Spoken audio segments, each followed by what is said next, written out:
il y a de ça 6 mois, presque jour pour jour, Bruno Le Maire a dit « Nous allons plier l'économie russe en moins de 3 mois ». J'étais en Russie récemment, et j'ai vu personne de plier. Hein. Au contraire, ils sont tous debout, ils sont tous fiers. L'économie ne s'est jamais aussi bien portée. C'est-à-dire que le mec, en plus, en vendant moins de pétrole, il a fait plus d'argent. Le PIB a pris 30%, le rouble a explosé. Ok. Juste derrière, Emmanuel Macron qui va dire « Nous sommes en guerre ». L'Europe est en guerre. Non, c'est l'Ukraine, ça ne fait pas partie de l'Europe, en fait, vraiment, comme un petit peu, quand même. Ok ? Nous sommes en guerre quand même. Et vous allez en chier. Non, c'est parce qu'on en chie déjà depuis le corona, quand même. Tu sais que c'était déjà pas très sympa. Moi, j'aurais espéré qu'après le corona, on commençait à voir la fin. Tu te rends compte, bientôt, c'est la fin du corona. Et bientôt, vous direz, oh, c'était tellement sympa le corona. À l'époque, on pouvait sortir, on avait des masques et surtout, on était chauffés. C'était tellement sympa. Ouais. En 2018, Donald Trump, lors d'un grand congrès écologique, pointe du doigt l'Allemagne et dit « Vous savez, vous faites une grosse erreur, vous êtes dépendant du gaz russe. Vous êtes trop dépendant. Demain, il peut vous arriver des choses graves. » Et quand on regarde les mêmes responsables, les hauts responsables allemands se marrer et se foutent de sa gueule, on comprend qu'à l'époque, il avait un petit peu raison aussi. Et la dernière fois, je suis allé à Lyon. C'est sympa, Lyon. Ouais, détends-toi. Vous êtes 2. Ah, et Lyon, je suis allé voir un truc qui va devenir, à mon avis, métaphysique dans quelques années. On se déplacera pour aller voir ce monument de l'intelligence française. Ils ont créé une piste cyclable non genrée.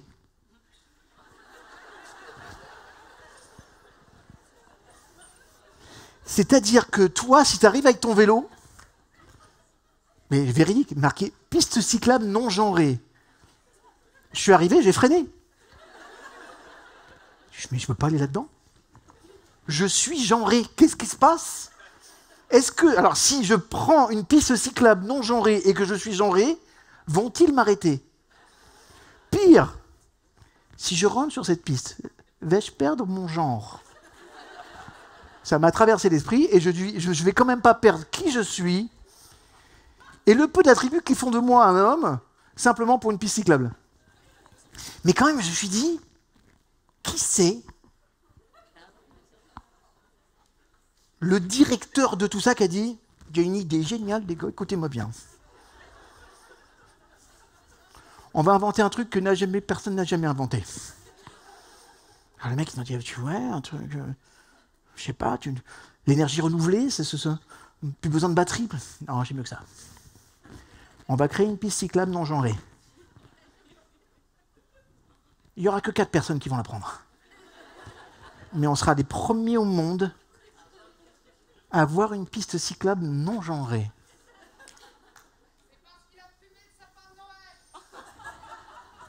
À mon avis, il a fumé la forêt, le mec. Mais oui, c'est intéressant parce que quand même, je me dis, est-ce que nos leaders ne seraient pas un peu cons ? Non, on a une vraie question à se poser, c'est, je sais pas, depuis 50 ans, je regarde l'état de la France. Bah non. Mais elle est où l'évolution ? L'économie libérale, la sécurité un peu partout. J'ai plus d'antisémitisme, plus de racisme. Elle est où cette évolution ? Elle est nulle part. Ça veut dire qu'il y a une chose que je veux vraiment que vous en criez aujourd'hui, juste à l'entrée de ce que nous allons vivre dans les mois et années qui viennent. C'est que nos dirigeants, nos leaders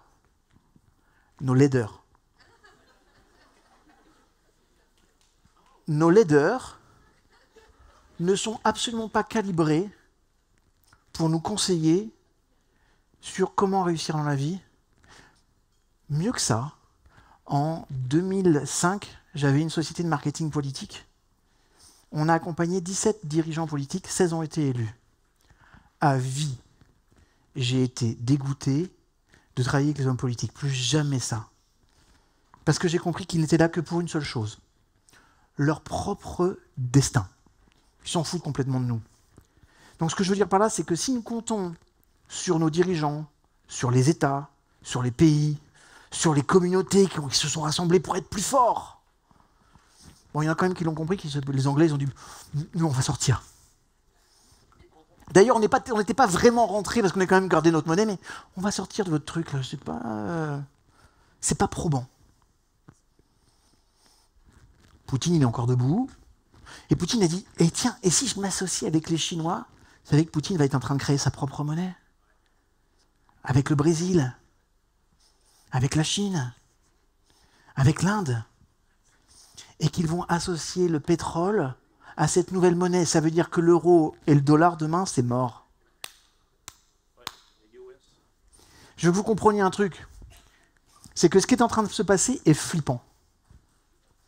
Alors je sais que vous n'êtes pas venus pour ça, parce que vous êtes venus avec la NBS. Na na na na na na na na na. Et l'autre, il débarque. Et t'as envie de dire, bah non, reste là-bas en Israël. C'était rigolo parce que ce matin, il y a une femme dans l'avion, elle me fait, mais vous savez, si on n'a pas de chauffage, on va passer un hiver difficile. Pas moi. Mais à mon avis, en Pologne, ça va être chaud quand même. Hein.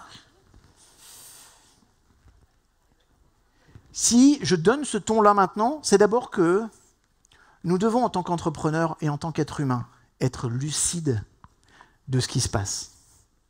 Et moi, je suis un passionné du développement personnel. Hein. Franchement, quand je peux, parfois, je prends les arbres dans mes bras et je leur fais des câlins.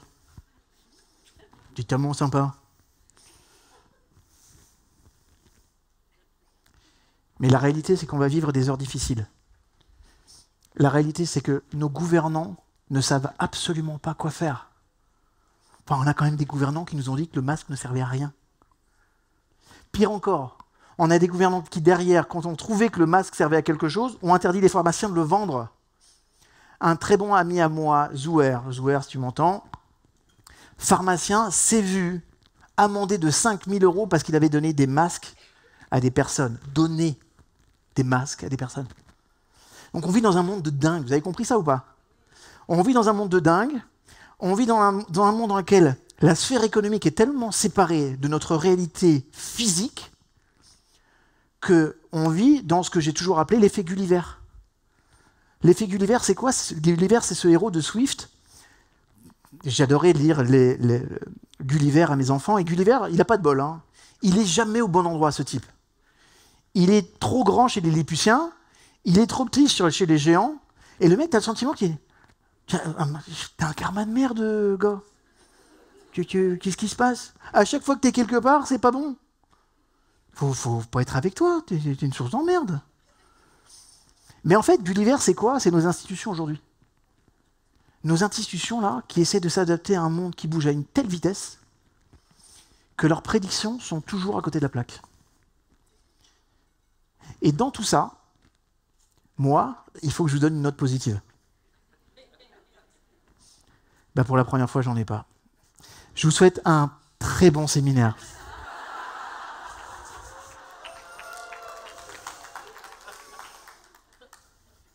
Bon, allez. Tout va bien se passer.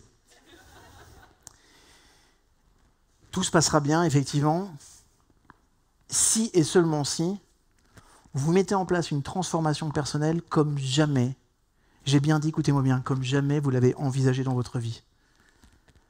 Ce qui nous arrive là, personne n'a été préparé. Personne. C'est-à-dire que vous devez prédire l'imprévisible. Vous devez anticiper tout ce qui va se passer. Le manque d'argent, le manque de clients, le manque de contacts. Parfois même, vous savez, qui aurait pensé une seule fois qu'on aurait pu vous dire un jour il n'y aura pas d'électricité ou il n'y aura pas de gaz et vous ne pourrez pas vous chauffer? Ouais, en down. Non mais franchement, que tu te trouves dans les contrées les plus retirées Et quand on te dit, tu sais, cet hiver, le chauffage, on n'est pas sûr. Mais là, les gars, on est en 2022, quoi. Donc, un conflit qui existe depuis 14 ans se transforme en guerre entre deux pays et le monde change. C'était la même chose pour le virus juste avant. Il y a un pangolin qui a niqué un... Déjà, tu dis le pangolin, aucun goût, parce qu'il y a des très bons pangolines. Moi, j'ai vu des pangolines franchement sexy. Mais le mec, c'est un pangolin chinois. Bon, alors les Chinois, ils bouffent n'importe quoi, bon, d'accord. Mais le pangolin, il s'est tapé quand même un... Et après, pas de bol, vois-tu pas que la chauve-souris, elle a mordu quelqu'un?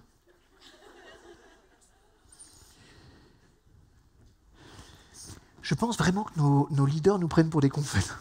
Non, mais parce qu'à un moment donné, je me dis ça, je me dis, est-ce que quelque part, est-ce que parfois, ils me prendraient peut-être pas pour un con?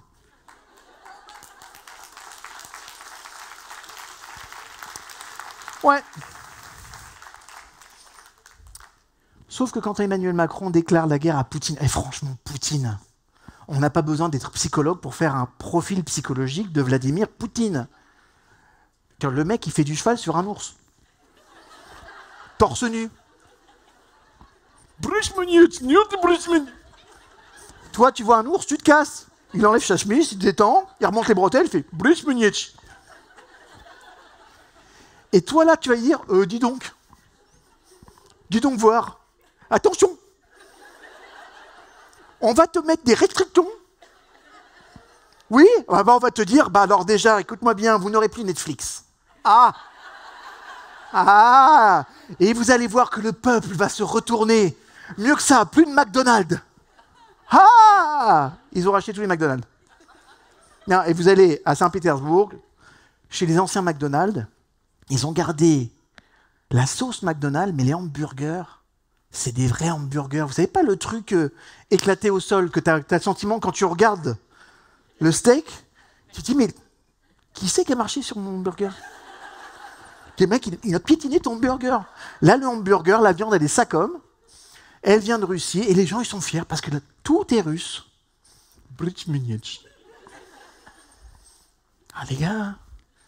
Les gars, on ne provoque pas un mec qui fait de l'ours à cheval. Je sais pas. Demandez à un psychologue, il vous dira non. Non. Bah non. On va réfléchir un petit peu. Hein? Oui, non, mais parce que toi, tu peux, en tant que président de la République, t'es planqué, t'as ton bunker, t'as truc, mais là, il y a des mecs qui vont partir, là. Il y a des mecs qui vont prendre très cher. Donc non. Non. Mais tout ça, ça se passe. Et nous, là, nous ne sommes que des espèces de petits pions manipulés et qui allons devoir faire face à une nouvelle réalité. Et je vous le dis, ou vous êtes préparés et vous survivrez, ou vous n'êtes pas préparés et vous allez prendre très cher. Et je me suis dit, non. Je me suis dit que mon job, en tout cas aujourd'hui, puisque j'ai la chance de vous avoir 3 fois, c'est d'élever votre niveau de vigilance, d'élever votre niveau d'ambition, de vous exhorter à vous connecter à votre instinct de survie. Dimanche, vous aurez accès à Emmanuel Ayash. Emmanuel Ayash, ancien professeur de Krav Maga à Tsahal, et je lui parlais de mon expérience d'apprentissage du Krav Maga en Israël, qui n'est pas la même expérience de l'apprentissage du Krav Maga en France. Parce qu'en France, on est sympa, en fait. On est gentil en Krav Maga. Bon alors, je vais t'attaquer comme ça, ok, et toi, tu vas réagir comme ça. Et toi, tu sors de là, écoute-moi bien, je fais du Krav Maga. Sauf que quand tu es dans la rue, le mec, il réagit pas comme ça. Donc là, tu dis, attends. Non, parce que, je t'explique, dans le club, tu es censé m'attraper par là. Pas par les cheveux. Donc, retire, parce que d'abord, tu me salis ma veste, retire, et attrape-moi là, lâche les cheveux, je fais du Krav Maga, lâche les cheveux. Ça, c'est la France. Et moi, j'arrive à un stage de Krav Maga, le prof, c'est une prof. Non genrée. T'es obligé. T'es obligé. Elle te fait peur, la meuf. Déjà, elle parle en israélien. En hébreu, tu te dis, t'as un mot sur 4 qui te fait peur, parce que les mots, ils sont... Hein. Et à la fin du stage, elle vient me voir avec David. Tomorrow is the big final. Ah bon? Non, parce que moi, j'ai fait des finales toute la journée, là. J'avais mon quota de big final. Non, tomorrow, it's a 100. 100, ta mère. Moi, je fais plus rien. 100. Alors, c'est quoi 100? Tu vois le petit fanion rouge, là-bas? Ouais. Faut que tu ailles le chercher. Et tu le ramènes. Et là, tu sens que la meuf, elle a dû se faire larguer un nombre incalculable de fois dans sa vie. Elle n'aime pas les hommes. Elle m'aime pas moi. Je suis sûr que ce moment-là, elle jubile. Parce que je vois un micro-orgasme dans son œil gauche. Et je sais qu'elle, dans sa tête, il va se faire démonter. Et j'ai donc le fanion.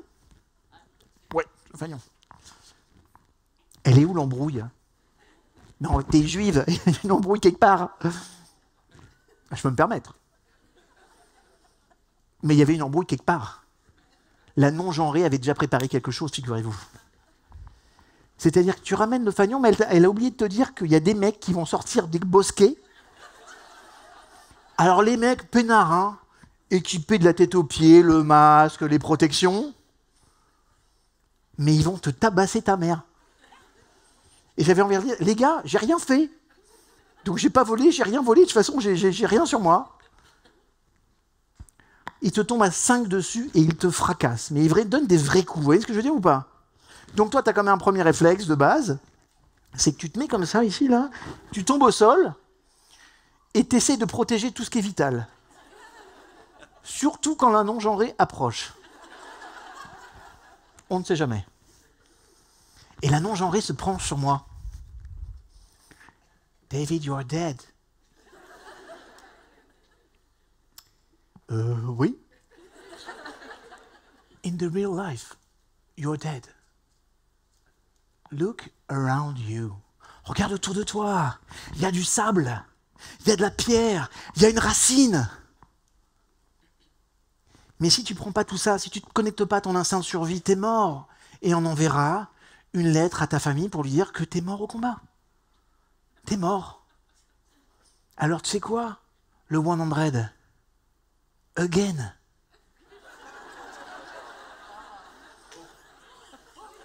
Et là tu dis, si un jour il y a une piste cyclable de non-genrée, je la prendrai jamais. Si quelqu'un a le génie de créer cette piste cyclable, je le ferai jamais. Et là tu y vas, et tu sais quoi? Tu frappes ta mère. Parce que tu sais que les gars, ils vont pas y aller de main morte. Tu prends le fanion, tu reviens, tu as du sang un peu partout, mais tu as compris que pour survivre, il faut se connecter à cet instinct de survie. Ceux qui vont traverser la période qui arrive là, seront ceux qui vont se connecter à leur instinct de survie.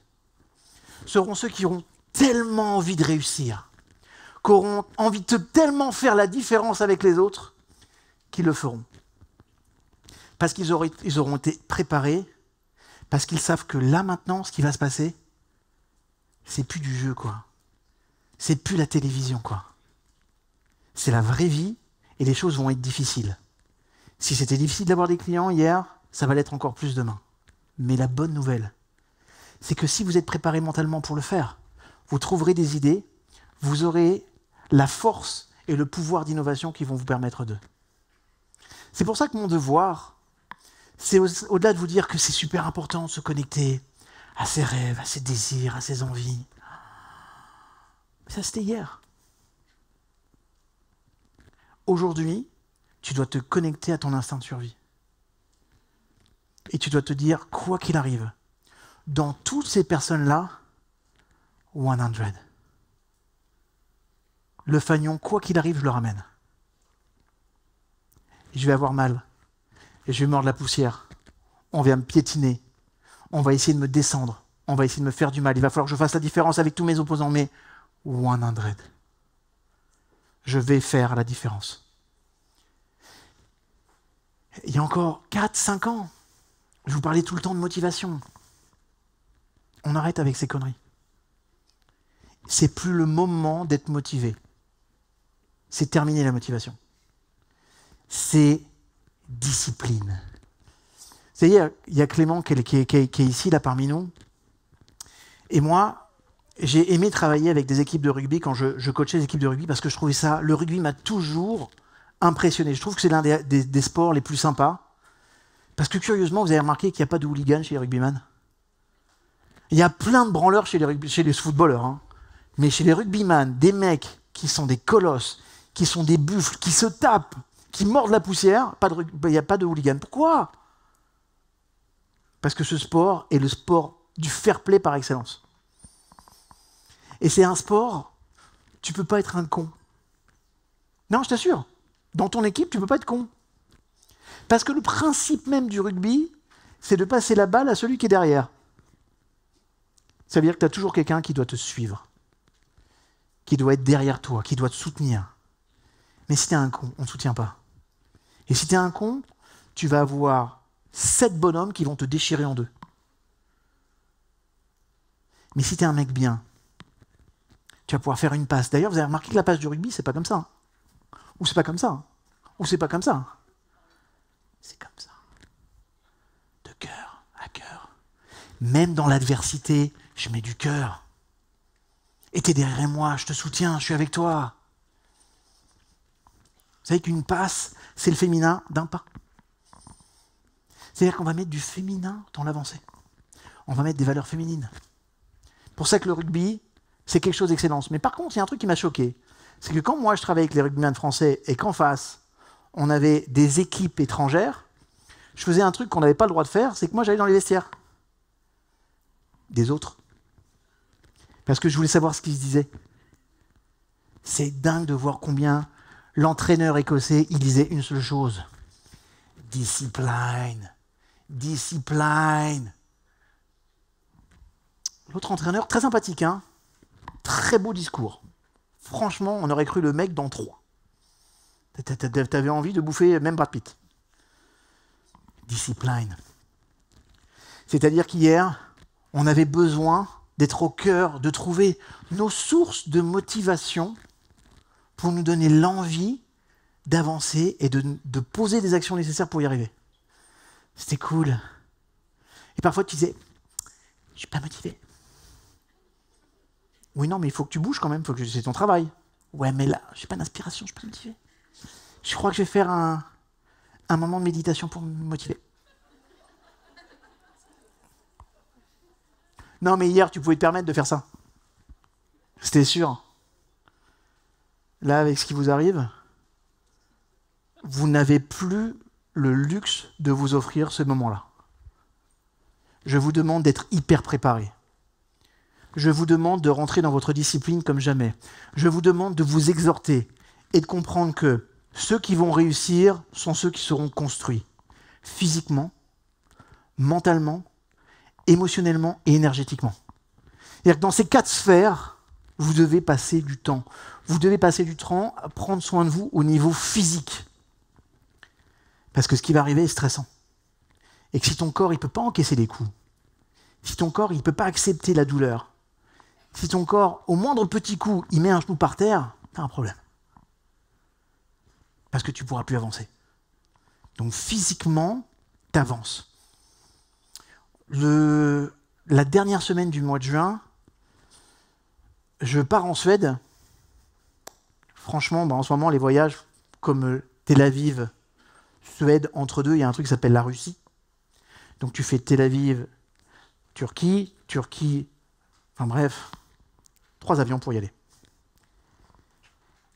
J'arrive, et je réveille le matin, je suis paralysé du bras.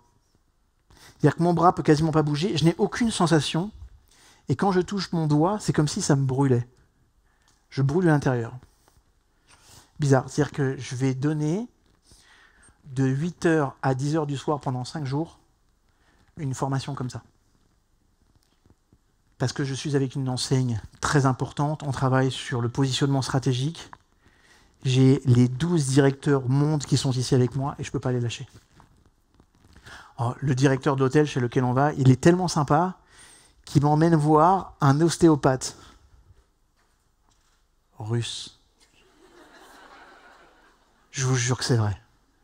Le mec, il était aussi large que haut. Et l'hôtelier m'a dit, il a 26 ans d'expérience. En fait, j'ai compris que ce mec, pendant 26 ans, il avait tué des gens. Légitimé par son métier. C'est-à-dire que le mec, il m'arrive, il me prend, il me chope là, par les deltoïdes. Il avait des méthodes d'un mec qui ferait du cheval sur un ours. Au bout de 10 minutes, je fais si ça ne te dérange pas, tu vas lui dire qu'il arrête, je vais le buter.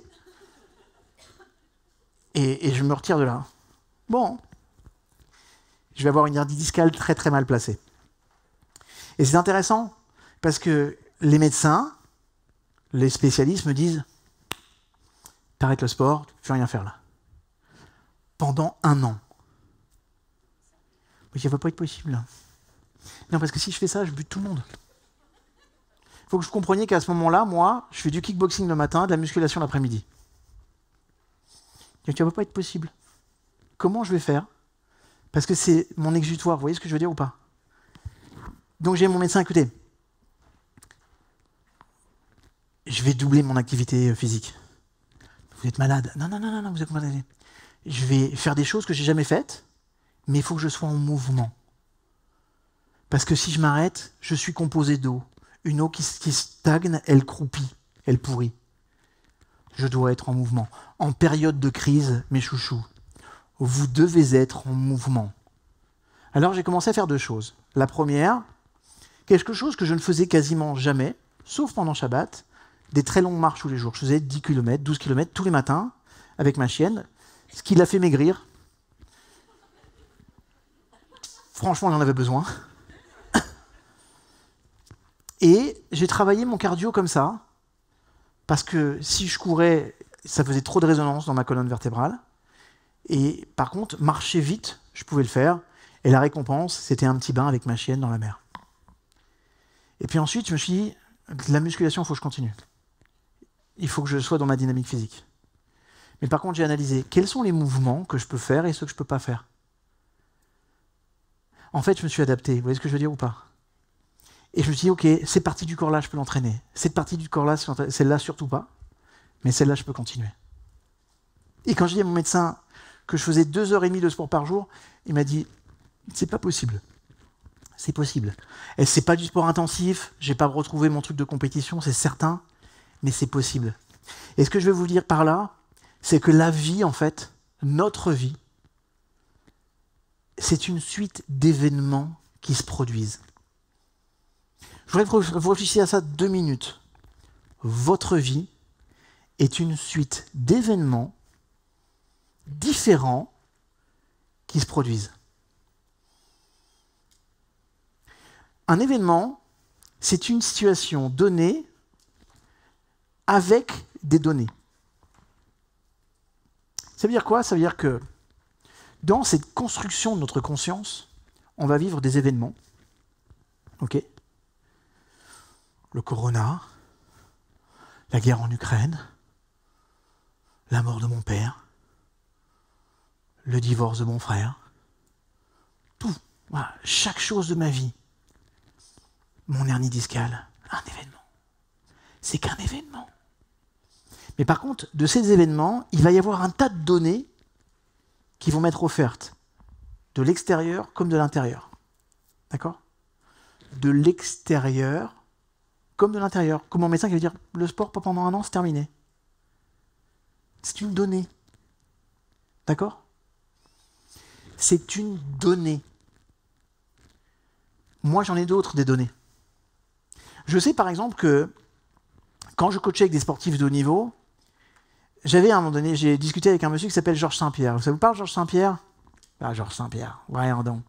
Georges Saint-Pierre, le plus grand combattant, de mon point de vue, en MMA, Mixed Martial Arts. Et Georges Saint-Pierre, un jour, il va avoir un problème de ligament croisé. Et les personnes lui disent, écoute, pendant 1 an, t'es retiré des circuits. Sauf que Georges Saint-Pierre, il ne va pas accepter le deal. Tu as un événement, ton ligament croisé, il est cassé. Les données qu'on te donne, pendant 1 an, tu dois t'arrêter.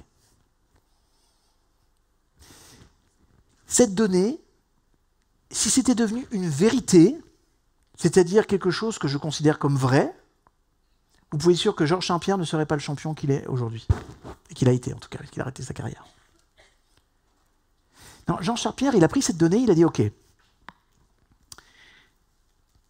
j'ai mon ligament croisé. Maintenant, quel est le sport au monde dans lequel on se pète le plus les ligaments croisés ?» Et le gars a regardé le football américain. Donc il a pris contact avec les meilleurs clubs de football américain et il leur a dit « Voilà, est-ce que vous avez des problèmes de ligaments croisés ? C'est notre plus gros problème du football américain. » Ok. En combien de temps vos mecs sont opérationnels ? Moins de 3 mois. Comment vous faites ? On a des protocoles spécifiques. Vous savez ce qu'il a fait ? Il est parti aux États-Unis. Il est allé voir les médecins des grands clubs de football américain et il a travaillé avec eux. Avec un truc très sympa, c'est qu'un jour, son médecin, il l'a trouvé tellement sympa, ce type, qu'il lui dit « Hey, vous êtes seul pour faire Thanksgiving, est-ce que vous voulez venir ? Je vous invite, c'est mon beau-frère qui fait la dinde. Ça vous intéresse ? Il cuisine très bien. » « Ah ouais, je veux bien. » Bon, il s'avérait que le beau-frère, c'était Sylvester Stallone. Plutôt sympa. Ok, plutôt sympa. Okay. Mais c'est intéressant de voir, de comprendre que tous les événements qui nous arrivent ne sont que des événements. Les données qui vont vous être données ne sont que des données partielles de ce que vous pourriez collecter comme renseignement. Parce que d'ailleurs, peut-être vous avez d'autres données. Moi, par exemple, je fais du sport depuis que j'ai l'âge de 12 ans en compétition. Mon corps, je le connais. La vérité, je le connais. Mais je sais que si je m'arrête d'être en mouvement, je vais être dans une sale humeur. Je ne vais pas être bien. Je vais avoir du mal à fonctionner au quotidien. Je ne vais pas être créatif. Je ne vais pas avoir l'énergie pour faire ce que j'ai besoin de faire. Bref, je vais être con. Voilà. Et croyez-moi, en tant que con, high level. Ah non, mais champion du monde of the world. C'est-à-dire que parfois, je peux avoir un doctorat en conneries. Et encore, avec peut-être même plusieurs spécialisations. Donc pour éviter ce doctorat, je me connais, je dois être en mouvement et en activité. Donc tant que je peux marcher, je marche. Tant que je peux bouger, je bouge. Je suis allé par exemple à la piscine et ils m'ont pris un peu pour un cinglé là-bas à la piscine parce que je prenais la planche dans mes bras, je me mettais sur le dos et je bougeais mes pieds comme ça. Ils ont dû me prendre pour un débile. Surtout que 50 mètres, c'est long avec des pieds. Et je ne m'étais pas rendu compte que on pouvait avoir, écoutez-moi bien, des courbatures dans les yep. Je n'ai jamais eu de ma vie des courbatures dans les doigts de pied. Vous savez ce que c'est ? C'est-à-dire que j'ai découvert des muscles. Et la femme me disait, ça va, j'écoute. Je crois que j'ai musclé mes doigts de pied. Truc de dingue. Mais au moins, j'étais en mouvement. Vous voyez ce que je veux dire ou pas ? Et c'est ça qui est important. Donc les événements vont vous donner des données, et ces données vont se transformer en vérité, que vous accepterez ou que vous n'accepterez pas. Mais ces vérités, une fois qu'elles sont acquises dans votre esprit, elles vont structurer tout votre système de pensée. Absolument tout. Tout ce que vous allez penser dépend de toutes vos vérités. C'est flippant en fait. D'accord ? Et en fait, ces pensées vont naturellement structurer vos émotions. Vous êtes d'accord avec moi ? Et ces émotions vont favoriser toutes vos expériences, et ces expériences vont fabriquer votre réalité. Vous le savez, maintenant, on s'appelle ça la chaîne humaine. Et notre pouvoir, c'est quoi alors ? Notre pouvoir, c'est quoi ? Notre premier pouvoir, c'est de regarder chaque événement comme un événement. Parce que ce que je ne vous ai pas dit, c'est que il y a 3 types de réalités que vous pouvez avoir en fait en vrai.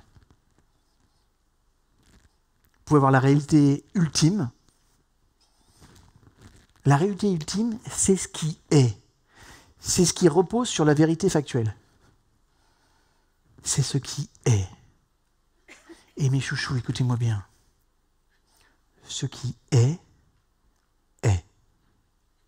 Je vais le répéter parce que ça peut paraître con comme ça, mais si vous comprenez ça, vous allez comprendre la meilleure façon de lâcher prise de tous les événements au monde. Ce qui est, est. Alors, ne perds pas ton temps à te dire « mais si seulement, et j'aurais pas dû, et j'aurais si, et si j'avais su ». Moi, je pense que Emmanuel, le mari de Brigitte, il doit se dire si j'avais su, je n'aurais pas déclaré la guerre au Grizzly. Là. Je pense que Bruno Le Maire, le soir, avant de s'endormir, j'ai dit putain, oh, j'en ai dit des conneries. Oh, j'aurais dû faire de ma gueule. Oui, maintenant, surtout continue. Mais ce qui est, est. Tu ne peux pas le changer. Je peux faire tout ce que je veux. Cet hernie discale, je l'ai. J'aurais pu me dire, putain, t'aurais pas dû t'entraîner comme un con, t'aurais pas dû charger trop lourd, t'aurais pas voulu progresser trop vite. Ce qui est, est. Il y a un tas de situations où vous et moi, on n'a pas envie d'y être. Vrai ou pas? Ce qui est, est. Marie-Laure qui est devant moi, je suis sûr, Marie-Laure, t'as pas envie de te retrouver ici, là. Mais ce qui est, est. Et la question, une fois encore, n'est pas de se poser, de se dire, si seulement, c'est maintenant je fais quoi?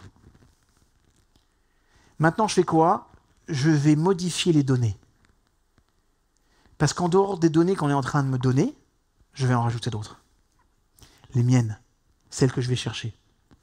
Parce que je dois passer de la vérité déformée, ok, à la vérité observée, pour rentrer aussi dans cette vérité ultime. Juste que ce qui est, est. Et quand j'accepte ça, je peux remettre le compteur à zéro. Je peux repartir à 9. Je vous le dis, vous le savez, on ne change pas ce qu'on n'accepte pas. On peut tout remettre en question, le monde, et si tellement... Ce qui est, est. T'as fait les choses, t'as pas fait les choses, peu importe. Ce qui est, est. Par exemple, vous savez, un jour, j'ai travaillé pour une société qui s'appelle La Mondiale. La Mondiale, c'était la première mission que j'ai eue en tant que psychosociologue. Et je regardais leur système de vente, et le mec, il m'a dit, David, je peux t'apprendre à vendre n'importe quoi. Mais il y a une équation que tu devras connaître. Une seule. Si tu la connais, que tu la maîtrises, rien ne pourra t'arrêter. Je vous en parlerai à la NBS de l'année prochaine. Vous allez adorer. Je m'en fous ce qui est. Et là, vous savez quoi? Je suis un petit con. Eh bien, ce que je suis, je suis. Allez, quand même, j'ai partagé, parce que j'ai quand même envie d'être quelqu'un de gentil. Parce qu'après, on va dire, ouais, les juifs, garde tout pour eux, partage pas, c'est une élite. C'est vrai que nous sommes une élite. CO, CN, PI, suivant. Allez, je la refais. CO, CN, PI, oui, c'est un N. Dis-moi que j'écris mal en plus. Suivant. Écoutez-moi bien les chouchous. Certains disent oui, certains disent non. Peu importe. Suivant. Quand vous allez faire votre business, certains vont vous dire oui. Et vous allez dire, j'ai génial, j'ai fait une vente, j'ai un client. Détends-toi. Peu importe. Suivant, next. Dans la vie, c'est pas simplement valable dans la vente. Il y a des personnes qui vont vous aimer, il y a des personnes qui vont pas vous aimer. Certains vous aimeront, certains vous aimeront pas. Peu importe. Suivant. Il va y avoir des situations sympas, d'autres pas sympas. Peu importe. Suivant. Ça s'appelle être dans le flow. D'accord ? Dans le mouvement. Vous voyez, l'autre jour, je suis allé à Jérusalem en moto, et moi, je sais pas, la moto, ça me rend philosophe. Bon, parfois un philosophe un peu con, mais philosophe quand même. Et l'autre jour, j'ai discuté avec mon fils, il me disait, mais pourquoi t'aimes autant la moto ? Pourquoi tu kiffes pas les voitures ? Parce que franchement, je kiffe pas les voitures. Tu m'excites absolument pas avec une Ferrari. Je la regarde même pas, je m'en tape. Ok ? Mais une moto, bonne moto. Je lui dis à mon fils pourquoi j'aime la moto. Parce que d'abord, les voitures, elles s'arrêtent tout le temps. Moi, en moto, je m'arrête jamais. Je trouverai toujours un endroit pour passer. Il faut juste développer de l'agilité. C'est-à-dire ne faire qu'un avec ton véhicule. Et tu sais, il y a un truc qui est sympa aussi en moto, c'est que tu ne peux pas regarder dans le rétroviseur. Ah bah trop vite. Sinon tu dis oh non. Nous accueillons ce jour David, qui a trop souvent regardé dans son rétroviseur. Ben non. Tu dois toujours être centré sur l'avant. Tu dois anticiper le mouvement, surtout quand tu conduis en Israël. Non mais, moi je suis allé en Inde, je pensais que les mecs étaient des fous. J'ai appris qui étaient les maîtres des hindous. À la conduite, c'est des Israéliens. C'est-à-dire que tout ce que tu penses de plus débile en conduite, ils le font. Et parfois tu dis non, va pas faire ça. Il le fait 2 fois. C'est-à-dire qu'en moto, tu anticipes. En moto, tu as toujours un regard sur l'avant. En moto, tu vas prévoir l'imprévisible. Parce qu'en moto, si tu te fais taper, que tu tombes au sol, ça fait mal. Parce que la seule protection que tu as, c'est ton casque. Tout le reste, c'est de la matière vivante. Et à 100 km/h, le corps humain, il ne se mélange pas si bien que ça avec le sol. Parce que ce qui est. Le corps humain, il n'est pas fait pour taper le sol à 100 km/h. Et quand tu tapes, quand tu te réveilles, ce qui est aussi. Tu vas t'apercevoir des limites de ton corps. Mais c'est intéressant de comprendre que, aujourd'hui, dans le monde dans lequel on est, vous devez apprendre à piloter votre business comme une moto plutôt que comme une voiture. Même une voiture de course. Vous devez anticiper. Vous devez prévoir l'imprévisible. Arrêtez de regarder derrière. C'est fini. C'est passé. Il faut le dépasser. La seule chose pour passer son passé, c'est de s'ancrer dans le présent et de fabriquer son futur à travers chaque action présente pour se déconnecter du passé qu'on aura dépassé.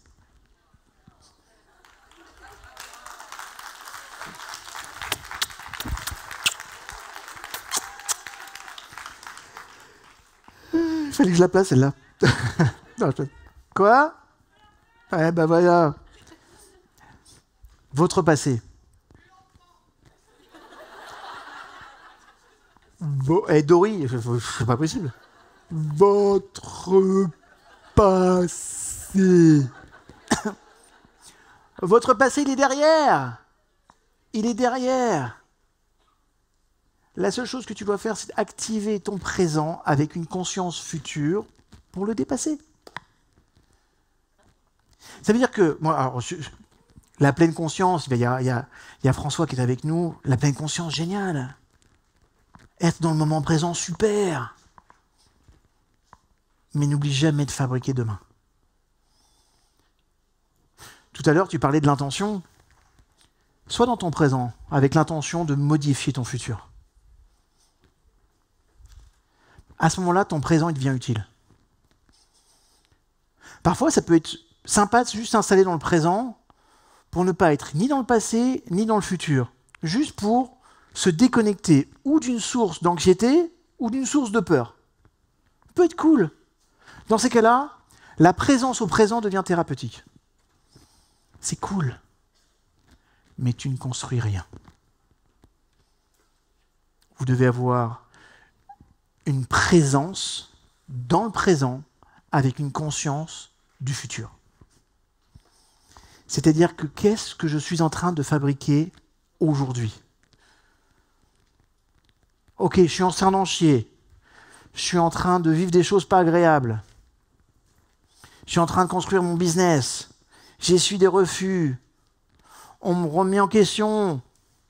On essaie de me salir. Viens, je m'installe dans le présent et je me dis, ok, ça, j'en fais quoi pour que demain, mon futur soit meilleur?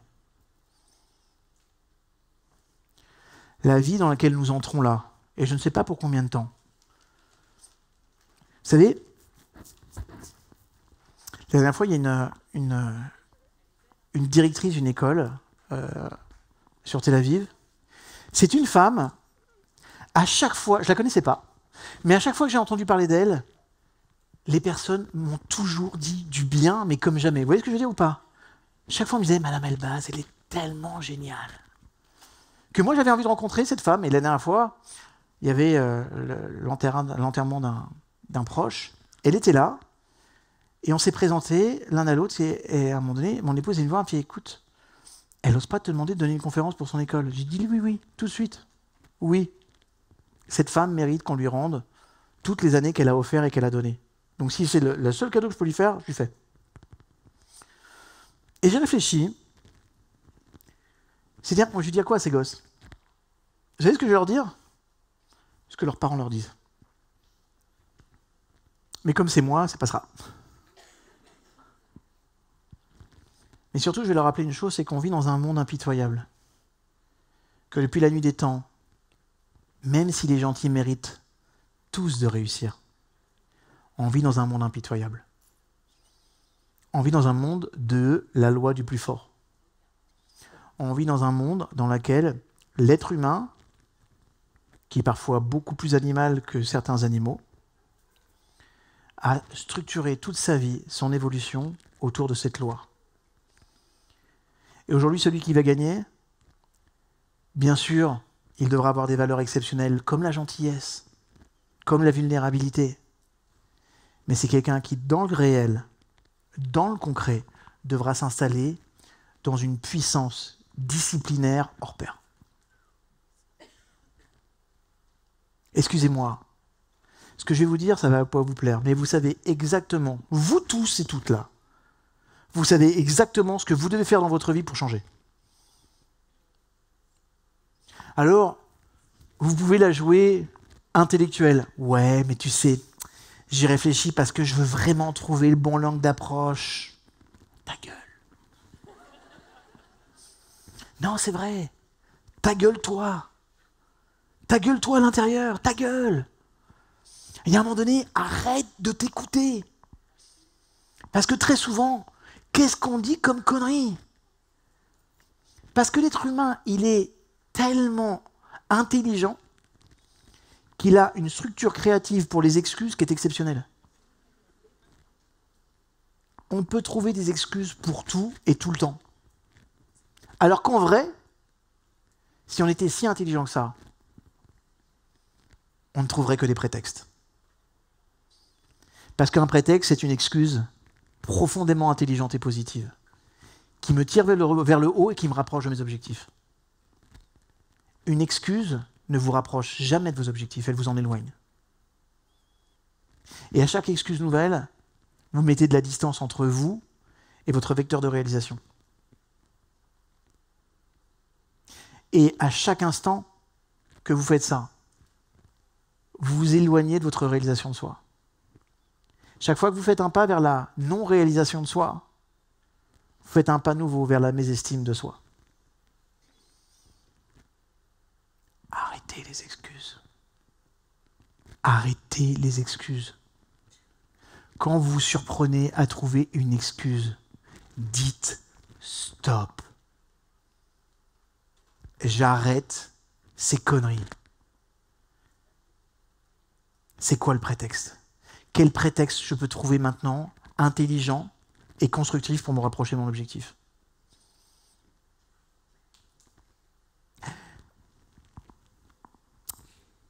J'ai plein de potentiel en moi, mais j'ai le syndrome de l'imposteur. Du coup, j'y vais pas. Arrête tes conneries. Le syndrome de l'imposteur disparaîtra le jour où tu vas oser t'exposer, oser te confronter, oser y aller. Moi, quand quelqu'un me demande son aide, la première chose que je le fais, c'est que je la propulse. Je ne lui laisse pas le choix. Vous voyez ce que je veux dire? Quand tu n'as pas le choix, tu fais les choses. Le problème, c'est que trop longtemps, ce monde du développement personnel nous a dit « on a toujours le choix ». C'est tout le problème. C'est que quand on s'autorise à avoir tous les choix du monde, on ne choisit plus rien. Je me rappelle qu'une amie russe, quand elle est arrivée en France et qu'elle est allée dans un supermarché, elle est tombée dans les pommes. Il y avait trop de choix. Elle me disait, j'ai eu des vertiges. Elle dit, je prends quoi comme céréales? Je dis, ce que tu veux. Non, mais lequel? Elle m'a dit, tu te mets devant un céréale, tu le prends? Oui, mais il y a plein de céréales. C'est-à-dire que trop de choix. Elle me dit, mais moi, quand j'étais là-bas, j'avais pas tant de choix que ça. On avait 2 choix, donc facile. Mais chouchou, vous mettez trop de choix dans votre vie. Et c'est l'une des raisons majeures pour laquelle vous pouvez échouer. C'est qu'à un moment donné, on ne se laisse plus le choix. Vous voyez ce que je veux dire ou pas? Nathalie, l'une de mes formatrices, un jour, elle travaillait pour une société dans l'univers de textile et elle a une mission pour plus de 6 mois. Et un jour, je suis à Paris et j'ai dit « Tiens Nathalie, on ne s'est pas vu depuis 6 mois, viens, on va déjeuner ensemble. Par-moi comment la mission elle se passe. » Moi, j'y allais une fois tous les 2 mois, mais elle était là-bas dans cette boîte tous les jours. Et je vois Nathalie transformée. Transformée, elle avait perdu 40 kilos. Nathalie, t'es sublime. Comment t'as fait? Je me suis plus donné le choix. Ok, mais concrètement, comment t'as fait? Ah, je vais te donner un outil très concret. J'ai mis une minuterie sur ma cafetière. Ma chambre, elle est au premier étage. On a une mezzanine. Quand j'entends le réveil, je sais que dans les 3 minutes, si je ne descends pas en bas, éteindre le café qui a été déclenché, ça va déborder et je vais avoir du café partout dans la cuisine. Je déteste ça. C'est mon angoisse. Et une fois que je suis réveillé. Donc, je me suis mis ça comme moyen pour ne pas avoir le choix pour me lever. Et une fois que j'étais levé, j'ai commencé à faire des exercices. Je m'étais dit, je vais faire une demi-heure. Au départ, j'en faisais pas beaucoup parce que j'en avais pas la capacité physique. Puis après, j'en ai fait beaucoup plus. Puis après, une demi-heure, c'était pas assez. J'ai mis 40 minutes, 50, puis 1 heure. Et je me suis imposé comme ça tous les matins, 1 heure de fitness, comme ça, tout seul, devant ma télévision. Mais surtout, j'ai arrêté d'avoir le choix de dire « encore 5 minutes ». C'est horrible, c'est encore 5 minutes. Parce que tu sais que ce encore 5 minutes ne dure jamais 5 minutes. Même parfois les hommes avec les femmes, ça ne dure pas 5 minutes. Et là, la femme dirait, je pourrais encore avoir 5 minutes? Pas le choix. Vous devez vous mettre dans une perspective dans laquelle vous ne vous octroyez pas le choix. T'as pas le choix. Fais-le ou ne le fais pas. Il n'y a pas d'essai. Pas moi qui l'ai dit, c'est Yoda. Tu le fais, fais-le ou tu le fais pas. Maintenant, je vous le dis, je vous le répète, une fois encore, ça ne va pas vous plaire. Vous savez tous et toutes exactement ce que vous devez faire dans votre vie pour y arriver. Au niveau physique, au niveau mental, au niveau émotionnel et au niveau énergétique. Vous êtes tous suffisamment adultes pour savoir ce qui vous porte dans la vie. Je suis sûr, si à chacun de vous, je dis, quelles sont les 10 choses qui te mettent en énergie dans ta vie? La question, elle va te surprendre au départ, mais très rapidement, tu vas me dire, ça c'est bien, ça me met en énergie. Ok, tout ce qui te met en énergie, tu le mets en arrosage automatique. Tu ne te poses pas la question. Moi, je sais que ce qui met en énergie, c'est de faire du sport le matin. Alors, je me suis offert le luxe d'avoir un coach qui vient tous les matins. Je ne me pose pas la question de savoir s'il peut venir ou pas. On détermine la semaine, quelle heure il va venir, c'est organisé, c'est structuré, et lui, quoi qu'il arrive, il va frapper. David, je suis là. J'ai pas le choix. Je fais plein de choses dans la vie dans lesquelles je fais des choses et je ne m'octroie pas le choix. Je dois tourner une série de vidéos, je ne rentre pas chez moi tant que ma série de vidéos n'est pas tournée. Ce qui est dommageable, quand tu as tourné 7 vidéos et 4 d'entre elles ont un son pourri. Et là tu te dis, un choix de temps en temps? Non. Tu n'as pas le choix. Sinon, tu vas prendre du retard. Sinon, tu ne vas pas faire de la qualité. Ce qui peut vous arriver de pire, en fait, en vrai, c'est d'avoir le choix. Ce qui peut vous arriver de pire, c'est de ne pas accepter ce qui est. Ce qui peut avoir de pire, c'est de ne pas remettre en question les données. On s'en fout des événements. FedEx, Google, Apple, Netflix ont tous un point commun, lequel d'après vous?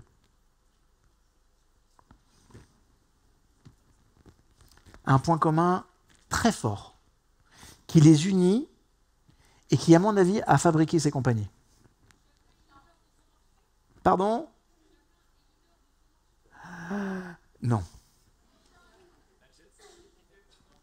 Non. Non.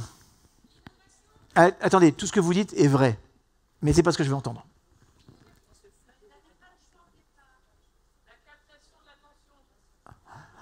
Qui a dit ça? C'est pas ça. Toutes ces sociétés ont été créées en période de crise de leur secteur d'activité. On est en train de parler d'entreprises qui fabriquent le monde, qui fabriquent des milliards chaque année, dont le pouvoir d'influence est phénoménal. Toutes ont été construites en période de crise. Ce que je suis en train de vous dire là, c'est que la crise dans laquelle on va rentrer, parce qu'on va rentrer en crise, va être aussi source d'opportunités. Et il y a ceux qui vont l'accepter, et il y aura les autres. Il y a ceux qui vont se dire, ok, la crise, ce qui est. Qu'est-ce que je peux faire à mon niveau pour passer à un niveau supérieur, avancer et être un leader sur mon marché? Que je sois petit, grand, femme, homme, blonde, brune. Les rousses, ça marche pas, je suis désolé. Non, je plaisante. Ça marche mieux pour les rousses. Ma femme est rouge, je vais me faire buter. Mais comprenez ça, en fait. Comprenez que ceux qui acceptent ce qui est en train d'arriver et qui vont se dire, ok, les choses étant ce qu'elles sont, qu'est-ce que je peux faire pour passer au niveau supérieur, avancer et faire la différence? Parce que, de quoi on parle là aussi, mes chouchous? On parle d'innovation, en fait. Vous allez devoir faire des choses que les autres ne font pas. Vous allez devoir être identifié de façon nouvelle. Alors, peu importe. Je raconte souvent cette histoire, mais un jour, un monsieur qui s'appelle Fabrice de Bonny, qui est un de mes stagiaires, il me dit, David, est-ce qu'on peut déjeuner ensemble? Je dis, ok. Il dit, tiens, un coup, le mec. Je veux lancer une chaîne YouTube. Super, Fabrice. Alors, déjà, il faut que tu aies le thème de ta chaîne, il faut que tu regardes un petit peu ce qui se fait sur ton ordinateur. Je n'ai pas d'ordinateur. Comment j'ai expliqué, Fabrice? Pour aller sur YouTube, c'est bien l'ordinateur. Accessoirement. Ouais, si j'ai besoin, j'en achèterai un, mais j'ai un concept. Et par contre, pour ce concept, j'ai besoin d'avoir une référence psychologique et scientifique. Et je voudrais que ce soit toi. Au départ, la vérité, je ne savais pas si ce mec était sérieux. Et pourtant, avec son pote, il a créé, et tout le monde s'en fout. En moins de 4 mois, il avait 480 000 abonnés. En moins de 4 mois, Orange lui a confié, et Canal+, lui ont confié des micro-séries à créer. Parce que les mecs, ils étaient innovants. Rien n'est déterminé dans notre marché, dans notre industrie. Il existera toujours des façons de faire les choses différentes. On peut dire des choses sur le sport profondément intelligentes en étant un petit clown. Ça s'appelle Claudia Personal Trainer. Et ça cartonne. Et à ceux qui se posent la question, comment elle fait en si peu de temps pour prendre 87 000 abonnés sur Instagram, regarde sa personnalité. Cette femme est différente. Elle aborde ce que tout le monde dit d'une façon différente. Et c'est ça qui est important. C'est comment je me positionne dans ma vie de tous les jours. C'est comment, aujourd'hui, je vais innover. Alors, dès que vous avez 5 minutes, vous savez quoi? Je vais vous donner, sur les 20 dernières minutes, quelques règles d'hygiène que vous devez développer dans votre vie pour correspondre à cette machine de guerre que vous allez devoir fabriquer pour réussir. Quand j'étais plus jeune et que je suis parti faire une partie de mes études au Canada, j'ai eu la chance de rencontrer un type. Il était le directeur, il avait repris ça de son père, d'une très grande firme d'expertise comptable. Je crois qu'ils avaient une quarantaine, une cinquantaine de cabinets. Et moi, j'étais en train, à l'intérieur, à mi-temps, je faisais mes études, et pour eux, je travaillais et je refaisais les nomenclatures RH au niveau des profils psychologiques. Un type profondément sympathique. Et il m'avait appris un truc que j'ai retrouvé plus tard quand je faisais mon émission de télé. Le gars, il séquençait sa vie. À la télévision, quand j'ai été casté par France Télévisions et qu'on m'a demandé de faire une émission sur France 4 qui s'appelait Un coach pour changer ma vie, on m'a dit, David, ok, il faut que tu bosses avec un séquencier. Je ne savais pas du tout ce que c'était. Je ne connaissais pas cet univers. Un séquencier, c'est quoi? C'est que quand vous avez une émission de télé, chaque demi-heure, selon le programme, chaque demi-heure, chaque 45 minutes, chaque heure est écrit à l'avance. Et on vous dit, voilà, cette séquence, tu rencontres la femme. Cette séquence, tu rencontres le monsieur. Dans cette séquence, il faut qu'elle se livre. Ça veut dire que tu as une séquence courte dans laquelle tu as une intention. On va revenir sur l'intention tout à l'heure. Une intention délibérée. Une intention focus sur exactement ce que tu veux qu'il se produise. C'est ça la télévision. Ce qui n'empêchait pas d'avoir de la spontanéité, vous voyez ce que je veux dire? Moi je pensais que parce qu'on était en train d'écrire un séquencier, tout était écrit. Mais pendant ces 45 minutes, il se passait des choses géniales que je n'avais pas prévues. Mais par contre, comme pendant ces 45 minutes, mon intention était claire, je retrouvais toujours à la fin mon intention de départ. Vous voyez ce que je veux dire ou pas? C'est comme pour tout dans la vie. Tu retrouveras toujours à la fin ton intention de départ. Quand ma copine, elle me dit « ça s'est mal passé, tu comprends, j'ai pas compris ce mariage », chérie, ton intention de départ, c'était pas de te marier. Ton intention de départ, c'était de quitter chez toi. Avec lui ou quelqu'un d'autre. Ton intention de départ, tu la retrouveras toujours à l'arrivée. Si ton intention, par contre, c'est de te marier, ça veut dire de rentrer dans cette capacité au quotidien de fabriquer un couple. Ce qui est la chose la plus compliquée au monde, hein. Vous êtes d'accord ou pas? Surtout que les femmes. Bon, maintenant, en plus, il y a les non-genrés.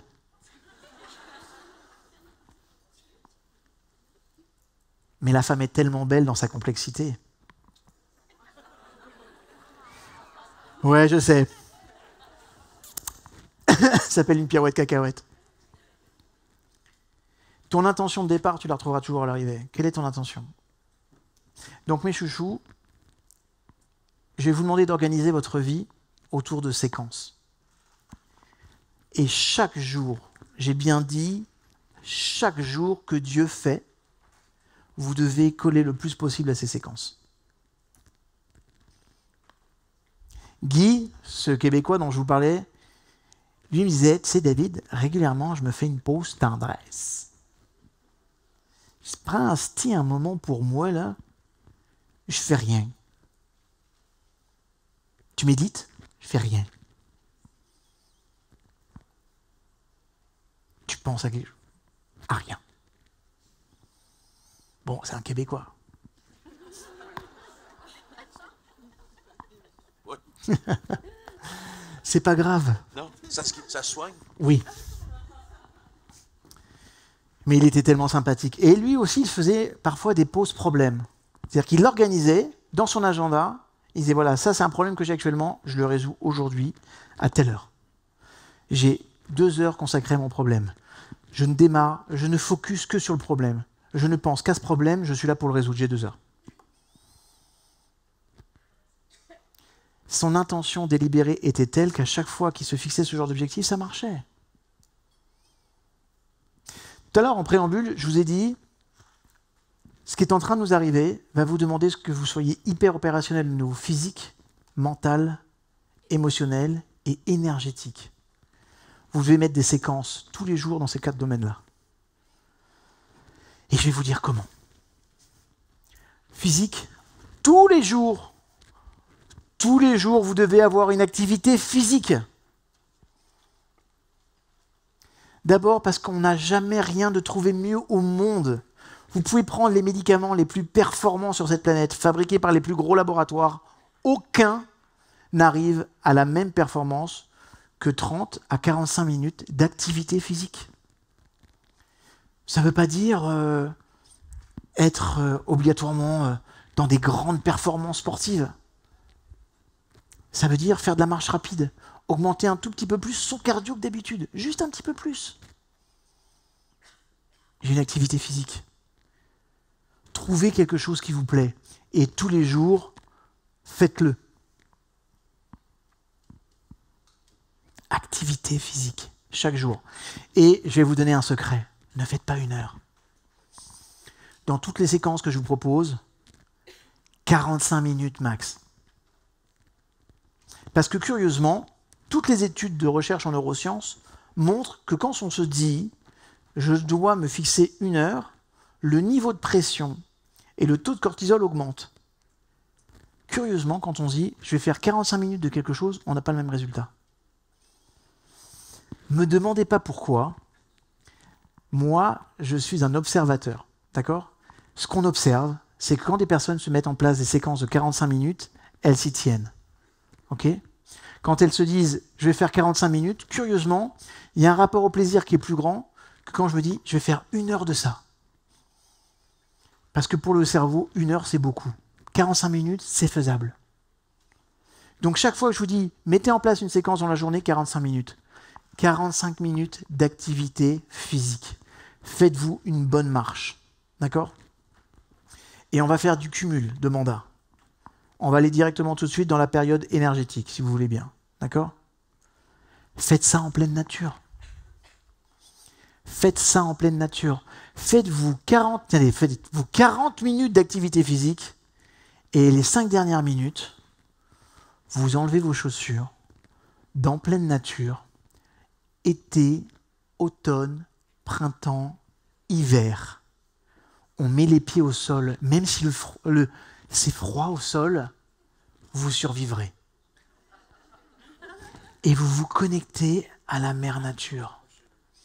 Vous imaginez que tout votre corps s'enracine et vous prenez... Tu perdras tes doigts de pied. Mais c'est pas grave. Parce que tu n'auras pas de doigts de pied, mais tu seras en énergie. Et ça n'a pas de prix. Quand tu vois que les doigts de pied sont violets, c'est signe qu'il faut que tu arrêtes.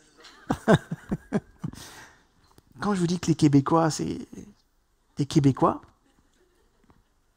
pour mes amis québécois, ça marche aussi avec les chaussures. D'accord ?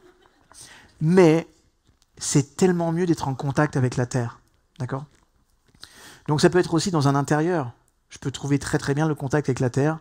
Dans ce cas-là, tu vas au ground zéro de ton appartement et on met ça avec la terre. D'accord ? Mais connectez-vous le plus possible à la nature. Chaque fois qu'on prend un bain de nature, ok, eh ben sachez que quand on est à l'extérieur, qu'il y a des arbres, qu'il y a de la mer, qu'il y a des éléments naturels, il y a 2 choses qui vont se produire. D'abord, vous allez fabriquer du GABA. D'accord ? Le GABA, c'est le neurotransmetteur qui ralentit tout chez vous. C'est votre refroidissement liquide. Quand on est en carence en GABA, vous imaginez une Ferrari qui n'a pas de refroidissement liquide. Et vous avez tous connu ça. Des périodes de carence en GABA. C'est des périodes où tu vas être performant et tu t'épuises très vite. Tu es fatigué pour rien. À qui c'est déjà arrivé ? Ok ? Tu reprends un petit peu d'énergie, le jour même ou le lendemain, tu donnes, je m'épuise. Quand tu t'épuises vite, c'est que ton GABA là, il est au ralenti. D'accord ? Et ce GABA là, il faut aller le récupérer. On peut aller le récupérer dans la nourriture, on peut aller le récupérer dans la nature. Ok ? Et il faut aller le chercher dans la nature. C'est essentiel. L'être humain, il fait partie d'un écosystème. Nous ne sommes pas extérieurs à cette écologie. On n'est pas extérieurs à tout ça. On fait tous un. Vous avez vu que quand le corona nous a arrêtés, la nature a repris ses droits. Vous savez, moi j'ai cette chance. J'étais à 200 mètres de la plage. Le matin, j'avais le droit de sortir parce que j'avais des chiennes. Ça veut dire que je me retrouvais le matin à 7h du mat sur les plages de Tel Aviv. Je n'ai jamais vu les plages aussi propres. C'est les Caraïbes. Franchement, je voyais l'eau était transparente. Ce qui n'est pas le cas le reste de l'année, quand il n'y a pas de corona. On a plein de chacals autour de nous. Ils ont repris tous les parcs publics. Magnifique, j'adore les chacals. Mes potes. On fait partie de cet écosystème. Chaque fois que vous branchez avec la nature, vous allez vous faire du bien. Quand vous le faites, par contre, vous ne pouvez pas vous brancher à la nature en étant connecté à vos appareils connectés. Ça ne marche pas. D'accord ? Donc, on se met en mode avion, on coupe le téléphone, et vous octroyez 30, 40 minutes à un bain de nature. Autant que faire se peut, prenez aussi le soleil en direct. Ce monde est carencé en vitamine D. Si vous êtes carencé en vitamine D, croyez-moi, vous allez vous sentir fatigué, épuisé. Et attention, hein, même en été, hein, parce qu'il y a des personnes qui mettent des crèmes solaires indice 50, les vitamines D, ça passe pas. D'accord ? On a besoin de soleil sur notre peau. Ne pas en abuser, ne pas rester 2 heures comme ça, et de voir qu'au bout de 4 heures, on est flétri. C'est pas la peine. 15 minutes maximum au soleil, ça suffit chaque jour pour avoir un beau bronzage et de la vitamine D. Au-delà, vous allez brûler, et au-delà, de toute façon, les effets sur la vitamine D n'ont aucun impact. Donc, autant que faire se peut, on est dehors en pleine nature, et faites-le au moment de la journée où vous pouvez avoir des rayons du soleil qui tapent un peu. D'accord ? Et si le week-end, vous avez la chance d'avoir des belles éclaircies, sortez. Sortez le plus possible dehors. Donc, on va avoir une séquence physique, une séquence énergétique. On doit avoir une séquence mentale. Et la séquence mentale, elle est très simple. Tous les jours, tous les jours 40 à 45 minutes de lecture. Je ne parle pas de romans. C'est sympa les romans, d'accord? Mais c'est du divertissement. De lectures qui vont être des lectures inspirantes, qui vont vous apprendre à vous développer. Ok? Vous pouvez remplacer les lectures par des formations. La semaine prochaine, on a la Brain Week. Foncez sur la Brain Week. Foncez sur la Brain Week. Il y a plein de nouveautés, notamment sur la neurogénèse, pour ceux qui sont concernés directement ou indirectement par l'hypersensibilité. Je vous donnerai des clés sur la créativité, sur les neurones miroirs. Et si vous en avez les moyens, investissez dans Brainologie. C'est le programme de développement personnel le plus avancé au monde en ce qui concerne la psychologie positive et les neurosciences. On n'a rien fait de mieux pour l'instant. Je sais, je ne suis pas objectif quand je dis ça, mais croyez-moi, je connais très bien la concurrence dans le monde. Et comme j'ai un côté un peu psychopathe en termes de contenu, je peux vous garantir que vous ne pourrez jamais faire le tour de ce programme complètement. Mais ce qu'il y a à l'intérieur va vous décoiffer les neurones. C'est de l'ADN pur, de l'accélérateur de neurones. Donc on a une pause physique, on a une pause énergétique et on a une pause mentale. Dans cette pause mentale, essayez de faire rentrer dans votre tête des idées qui ne sont pas les vôtres.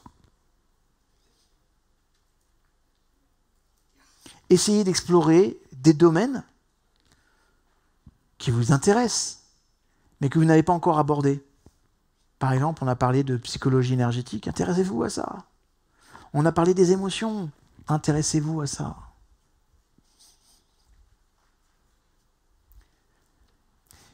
Et il y a aussi une séquence qui va beaucoup vous aider et qui va vous permettre de passer à un niveau supérieur.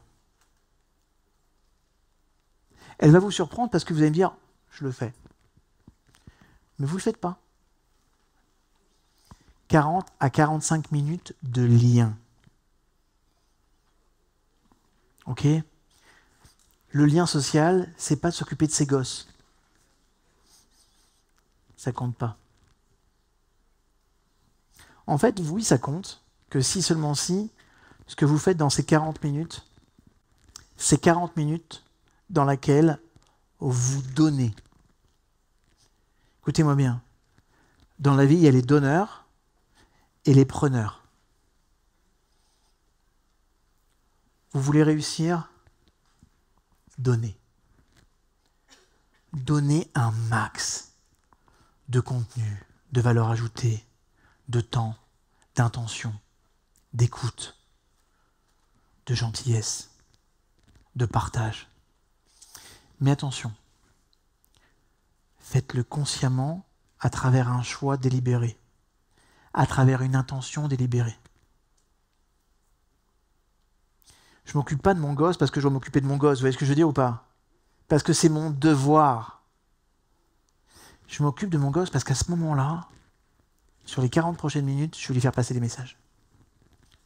Sur les 40 prochaines minutes, je vais m'intéresser à quelque chose qui le passionne.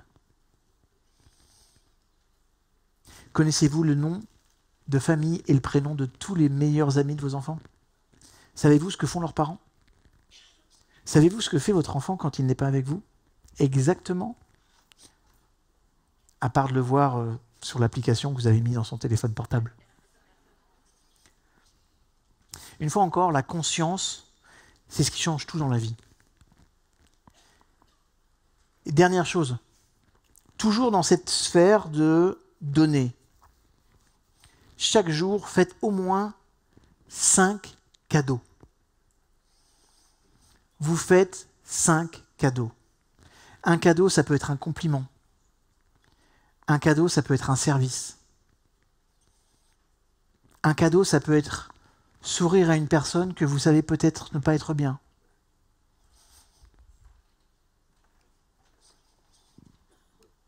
Quand j'arrive dans un restaurant, la première question que je pose, comment allez-vous?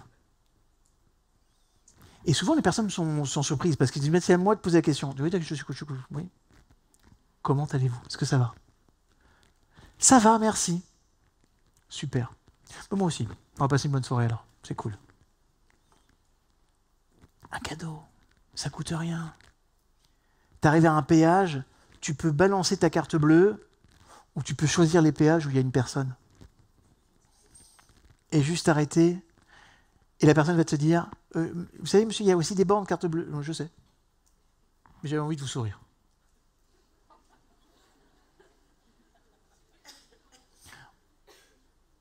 Oui, ils vont me prendre pour un extraterrestre.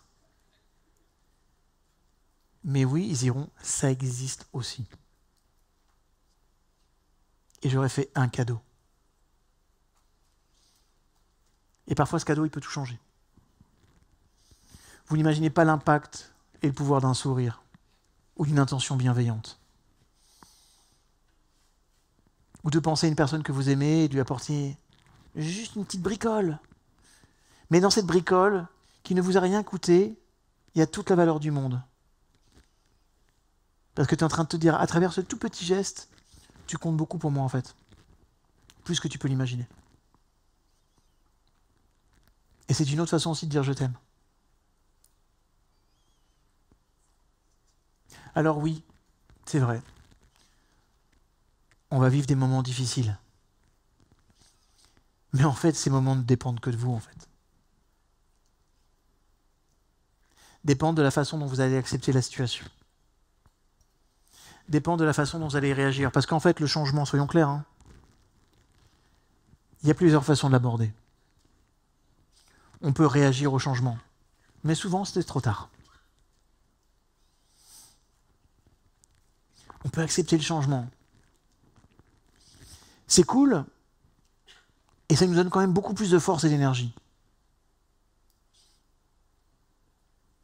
Et on peut provoquer le changement. Vous savez tous que nous allons vivre des périodes difficiles, alors préparez-vous à les vivre et observez et cherchez en vous les ressources vous permettant d'aider les autres à passer cette période.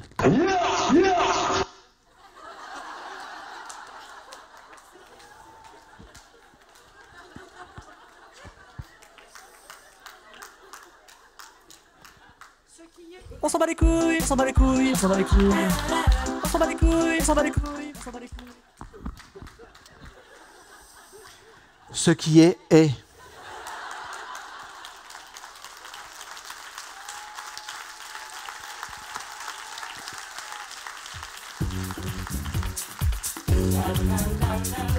J'ai une dernière chose à dire.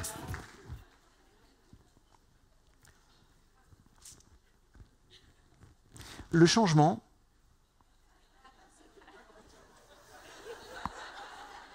parfois, le changement, à vous de ne pas le faire mentir. Mais si vous prenez vos armes, si vous vous connectez, non pas à votre tête, non plus à votre cœur, mais à vos tripes, à votre instinct de survie, vous trouverez des ressources incroyablement créatives.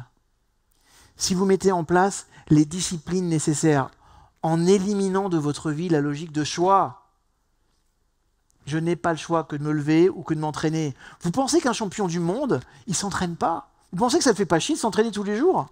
Vous pensez qu'un jour, il n'a pas envie de dire « Non, ce matin, j'y vais pas ». Il n'a pas le choix. Et c'est parce qu'il n'a pas le choix qu'il est un champion du monde. Chacun d'entre vous pouvez devenir des champions du monde dans votre industrie. Il n'appartient qu'à vous, justement, de faire ce choix pour ne plus vous octroyer les mauvais choix. Je vous aime, je vous retrouve sur les prochaines conférences. Merci beaucoup.